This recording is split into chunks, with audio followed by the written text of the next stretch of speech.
Hello, this is Dr. Mike, and today we have our last lecture on chapter 18 of the biotechnology and bioengineering for the 3-week class, and this course is a continuing lecture for the 6-week class.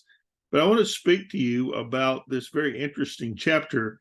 I think it's one that, as nurses, you will particularly want to read and pay attention to because so many of the issues that come up will be a part of the medical field, which has expanded greatly in recent years. I'm actually writing the biography of Dr. Charles Towns, who invented the laser, who came from my hometown of Greenville, South Carolina, and taught at UC Berkeley. I interviewed him when he was 98 years old. He was still teaching and still writing and still inventing, but he won the Nobel for the laser in 1964, which has become so much a part of our lives today, not only in our homes, in our music, in our just about anything you could name. There's a piece of it that has to do with the laser, but in a very real way with the medical field, because we use the laser for surgeries, we use it for imaging, all kinds of different things. And this chapter on biotechnology, bioengineering is a great chapter to think about with all the things that go on.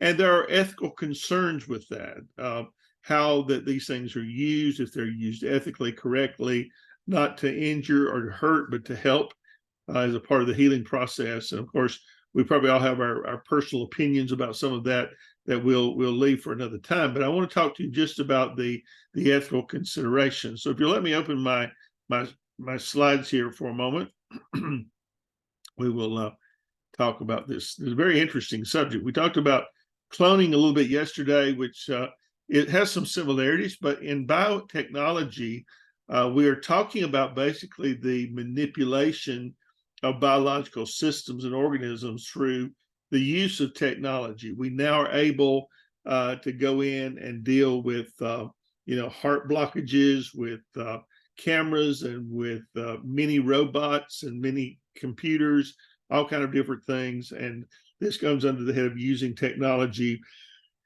in order to prevent invasive surgeries. There are even ways to do that now without doing major opening, closing of the body. Bioengineering is the use of biological science to design machines that alter biological systems. So for people that are going into bioengineering, those are the kind of things they'll be working on, developing these mechanisms. Therapy is an intervention that helps to restore normal function to an organism that's suffering from an impairment due to disease or injury. One of our best known therapies would be, of course, kidney dialysis, in which we are able to cleanse the kidneys of impurities. Been around for quite a while, but that is a technology. Started out with actually plumbing parts in a bathtub, and now it's advanced to the point that you could actually do kidney dialysis in your home without a lot of fanfare. But when it started, people go and sit for a half a day on dialysis, waiting for their kidneys to be cleansed. Enhancement would be the result of a technology that provides better than normal function. We see that a lot in sports enhancements. Those come from bioengineering, from pills. You may not think of a pill as a technology, but it certainly is. Anything that has a side effect to it, most fields do, would be considered technologies. And, the disruption they may cause to other parts of the body are really, really important. When we talk about athletic and cognitive enhancements like steroids or Ritalin and Adderall, if you have a child or know a child that has ADHD, they will probably put it on Ritalin or Adderall. And that is a technology. It is a way to alter a child's behavior or help it to control itself. We talked yesterday about cloning, and I'll mention that again just briefly. There are two kinds of cloning. One is therapeutic and one is reproductive. Therapeutic cloning would be the idea of generating or cloning body parts. If someone needs a liver, being able to take one cell from a person, even their hair cell, and make an organ based on their genetics that would work in their body, would be very, very advantageous because you don't have the anti-rejection that you do with a liver from someone else. Someone that when you get a transplant organ, you'll be on anti-rejection medicine the rest of your life, and that will be what finally probably kills you. because your body will, no matter how long that liver is stay in your body, it is a foreign entity, and you have to take the medication to keep down the ability to reject. Recently, we transplanted the second pig heart into a human, and the second guy was doing really well. After about 6 weeks, his body suddenly rejected the heart, even though they had implanted into the heart genetics and antigens of humans that was supposed to keep down this rejection. When it happened, it was violent, and it was really it took him out in just a matter of a few minutes. But the point is that with a genetically engineered heart made from your own stem cells, then you could possibly keep it without the rejection, because it's made from your genetic code. That brings us up to the second term here, stem cell research, which has tremendous promise. They haven't made much headway with it, but they had hoped for great promise on things like Alzheimer's and some of the diseases of the mind, where it would reproduce new brain cells. Stem cells are the blanks, if you will, for the afterbirth from a childbirth, where these are cells that have not been turned on to make an ear, an eye, a nose, or whatever. And the hope was that you could take these blank cells and you could switch them on to make a liver, switch them on to make a heart, whatever it was. And so that's what stem cell research is all about. It still goes forward, still doing a lot of work on that, and still hasn't had a great deal of success in getting something that would work. So that's therapeutic cloning. You would create organs for a body to replace another, or you could create a body to replace your body and just transfer your mental capacities into the human body. That's the second one, reproductive cloning. Again, as we talked about yesterday, was just about making a carbon copy of another being. And you actually could take any cell of that being's body, which has all the genetic code, and could make an exact replica of that person. And of course, we haven't had that. That is an ethical quandary. So it has not been done to our knowledge. Now, the Rosicrucians in South Korea claimed that they had cloned a human, but nobody's ever seen the results of that. So we don't know if that's true or not. But it would be a very highly ethically charged discussion as to whether it be ethical to clone a human being or not. So engineering, we talk about different kinds of genetic screening. We have those already. For if you're pregnant, you go through genetic screening to see if your fetus has any kind of genetic abnormalities that could be corrected. We actually correct some before birth in the womb. That's a really amazing step forward for the human being, is that we can actually make corrections and changes to the product before the baby ever is born. There's a term here called eugenics, which many of you should know. It is a science of finding ways to improve the genetic components of a species. We were doing this in the 1920s with birth defects, and the Germans borrowed it from us, took it and turned it to a very evil purpose, and that was trying to find a way to produce a master race, which they believed were blonde-headed, blue-eyed Aryans.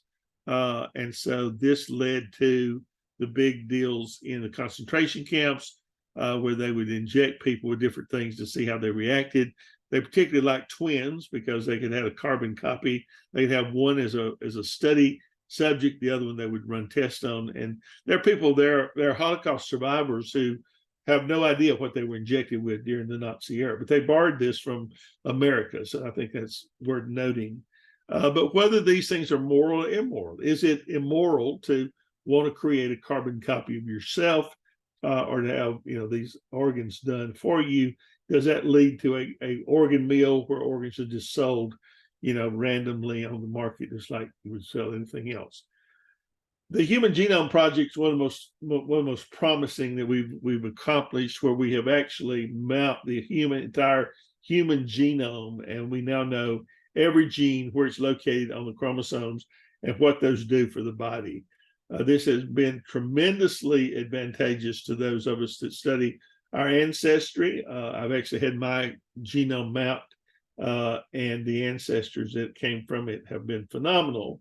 To realize that they would find you a cousin from 1600s or whatever. One of the interesting things about the Human Genome Project was that they made some interesting discoveries that opened up lines of research that have been really, really promising. One of those was that there is a certain group of people that are unable, it seems, to contract HIV/AIDS. And once they had mapped their genome, every one of them shared one particular trait, and that is that they all had an ancestor who survived the Black Death in Europe, and they carried that antibody in their bodies, which prevented them from getting the HIV/AIDS virus. So they're taking the antibodies from those people now to study them to see if they can come up with a vaccine that would prevent everybody else. And that's how vaccines work. They start with immunities and work outwardly. One of the things you'll see in your grocery store as you go many, many times is this stamp of non-HGMO, which means it was non-genetically modified plants and animals. We now live in the age when some of these things are done for food. Some of them are done not just experiments, but you're eating them. The benefit is you get higher yield, heartier food, greater nutritional value, but there is also an increased risk of humans and to the ecosystems that go along with that. One of the interesting things, I graduated from Clemson University, Clemson, South Carolina, which is primarily an agricultural college, and they have millions of patents on plants. One of the plants that they have now, a patent they have, is for corn that has the pesticide built into the corn that keeps the worms from eating the end of it. If you ever lived in the country, you know that that's a normal thing. You pick your corn, you cut the worms out and cook it and eat it, but they don't want that. People don't want to buy that. So they now put the pesticide inside. Does anybody see the problem with that you're eating the pesticide that's killing the worms? So, that's not a very, very good thing, raises the potential risk to humans. And in the end, we end up playing God.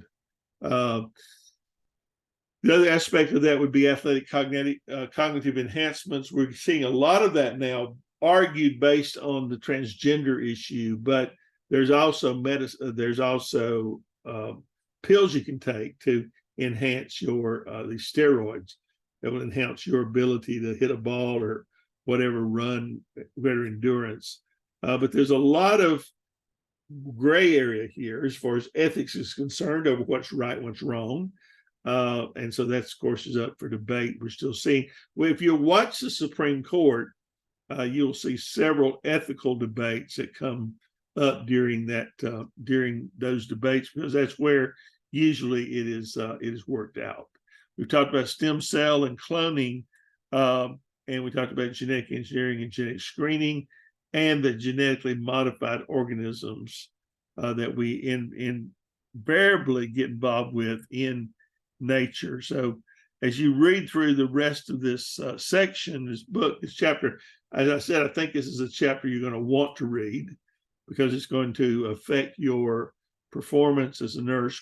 You'll run into it, I'm sure. And so let me encourage you to do just that. So this is our final day for the class for the 3-week people. And let me encourage you to finish up your work on time. Those of you that are in the 6-week class, we're at the halfway point. So let's continue to work and be diligent and finish well. And I look forward to talking to you soon. Thanks.